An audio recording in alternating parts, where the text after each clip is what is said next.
ఇకపై మీకు ఇష్టమైన ఫేవరెట్ సీరియల్స్ యొక్క ఫుల్ ఎపిసోడ్స్ యూట్యూబ్లో అందుబాటులో ఉండవు.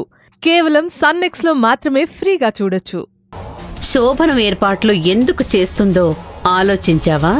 అక్షయ్కి పెళ్ళైపోయింది. ఇప్పటిక ఏం చేసినా లాభం లేదని పిచ్చెక్కి ఇలా చేస్తున్నట్టుంది.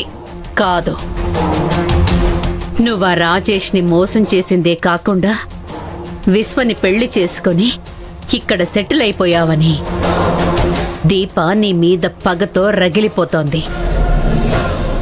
నీ మీద పంతంతోనే అక్షయ్ని శ్రావణిని ఒక్కటి చేసి నీ మీద రివెంజ్ తీర్చుకోవాలనుకుంటోంది.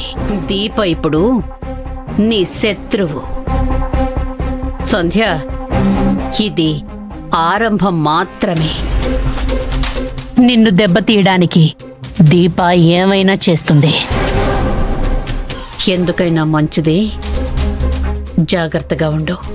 వాళ్ళ అన్నయ్యనే బురిడి కొట్టించిందాన్ని. ఇక నాకు ఈ దీపెంత అత్తయ్యా? లేదు సంధ్య, దీప రాజేష్ గాడిలాగా తెలివి తక్కువది కాదు. ఎలాగైనా నీ మీద పగ తీర్చుకోవడానికి ప్రయత్నిస్తుంది. పైగా దానికి వాణి, త్రివేణి కూడా సపోర్టుగా ఉన్నారు. అందుకే నువ్వు జాగ్రత్తగా ఉండడం మంచిది. నాకు అండగా నా పక్కన మీరున్నారత్తయ్యా. అయినా సరే మీరు చెప్పినట్టుగా దీప మీద ఒక కన్నేసి ఉంచుతాను.